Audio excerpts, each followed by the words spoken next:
The next piece of advice I'm going to give you guys is nothing new. Any writing teacher in any writing program anywhere will tell you this. It's to simply give your heroes, or whatever characters you're writing, quirks, hobbies, phobias, weaknesses, stuff they go nuts for, anything like that. However, we are at an anime convention, and I like to think most people here are not, our imaginations are collectively out there. We're not thinking about, you know, the American literature grade stuff. We're thinking about dragons and elves from other planets and 67 moons around a binary star system where 75 races are competing for this. And this guy has 7 arms and 8 heads and he's and that's awesome. Dude, no, seriously, do that. That's why we're all here. That's why we're all going, isn't that awesome? And someone will go, yeah! That's an elf from the moon! Yeah! We love that stuff.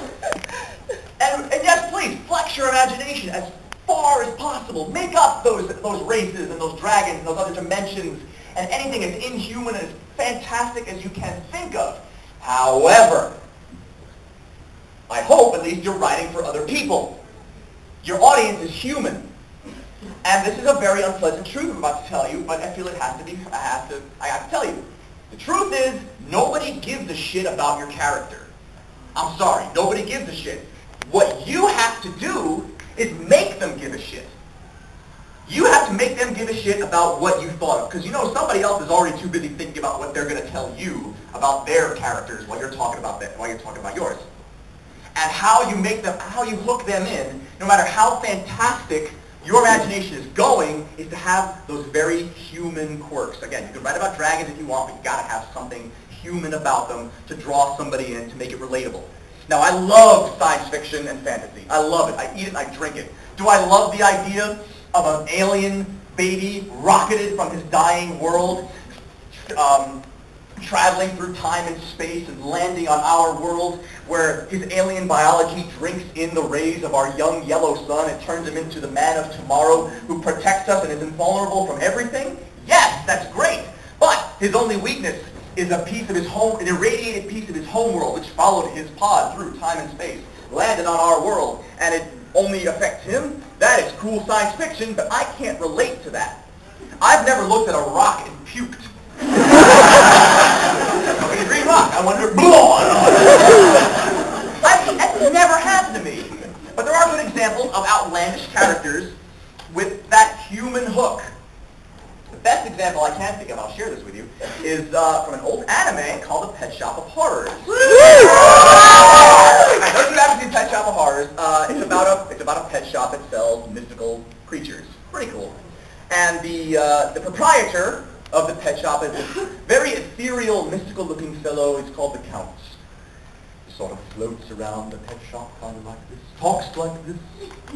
All the hair on his head is out of place, very elaborate robes, very embroidered and stuff. His face is perfect and chiseled.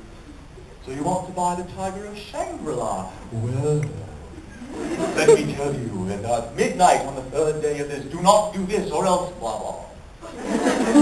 Very mystical character. I got him in like 2 seconds, I thought. It's like, all right, I see where this is going. Very cool. All right, yeah, whatever, Count. Show me the monsters. I don't care about the Count. There's a murder involved in the pet shop, though, and this New York detective has to go speak to the Count, but the Count won't talk to him. Well, I'm very sorry, detective. I'm afraid I can't speak with you today. He'd wander off into the mists of the pet shop. Now, in popcorn anime, we'll call it popcorn anime, and like simpler popcorn anime, how would the detective get the Count to speak to him? Well, he'd find a mystical scroll with an ancient spell to compel the Count to tell him what he wants, or a mystical dagger engraved with the ancient writings of his ancient wizard order or something. That's the only thing that can hurt him, and he'd be so scared he'd compel the Count to, or a mystical vapor, magical this, amulet, scarab, blah, blah, blah, blah. You get where this is going. But that's not what the detective did. The detective did his homework. So he shows up at the pet shop one morning. Hey, Count, I was kind of hoping you and me could talk about these murders. Well, I'm very sorry, detective. I'm afraid I can't speak with you today.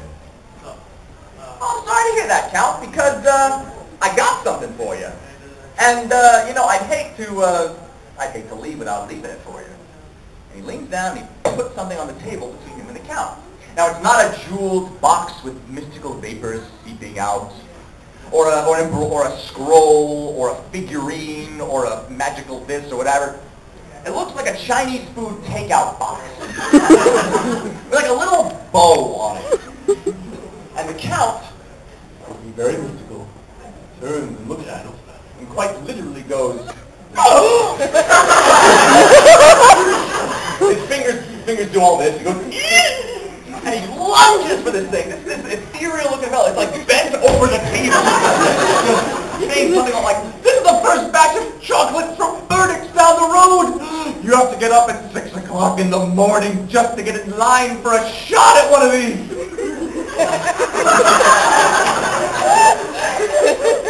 What can I do for you, detective? The Count had a sweet tooth. That's it. No weaknesses like mystical vapors or figurines or daggers or anything. Fucking sugar. Immediately, I was, oh, Count, come here, you big sweet tooth bastard. Oh, I get it. I do. And that was it. Just a weakness to sugar, and I knew that. Hell, my mother used to make this incredible, like, homemade fudge. I could control my friends with this shit. Guys, stop beating me up. No, Mookie, we're not going to stop beating you up. You won't have any of my mother's fudge. Oh. What can I do for you, Mookie? It's realistic, true. This is a fantastic idea. This is a fantastic character with a very human quirk. Sweet tooth. And it works. It totally works. And again, if you want to look for these quirks, these weaknesses or phobias or anything, what do writers know best? We know ourselves. So look to yourself for these things. What are you afraid of? What are you hoping for the most? And no matter how ridiculous, use it. And I can't stress this enough. Do not try to write cool. You cannot put a more heavy burden on your shoulders than trying to write cool. Because cool changes. Half the shit I said in the 80s, if I said that to you guys now, you would look at me, you fucking nerd. You're an idiot. So cool changes and shit. But uncool is timeless. Everybody knows uncool. So mine that out of yourself. Like, yeah, I love sugar. All right, fantastic. I have a weakness for porn. All right, so do we all. Yeah, you whatever you're into. What? Again, look to yourself and don't be afraid to really mine what's in your heart. Someone will get it, and they'll give a shit about your fantastic six-headed dragon from the seventh moon beyond the seventh sun, blah, blah, blah. You love sugar?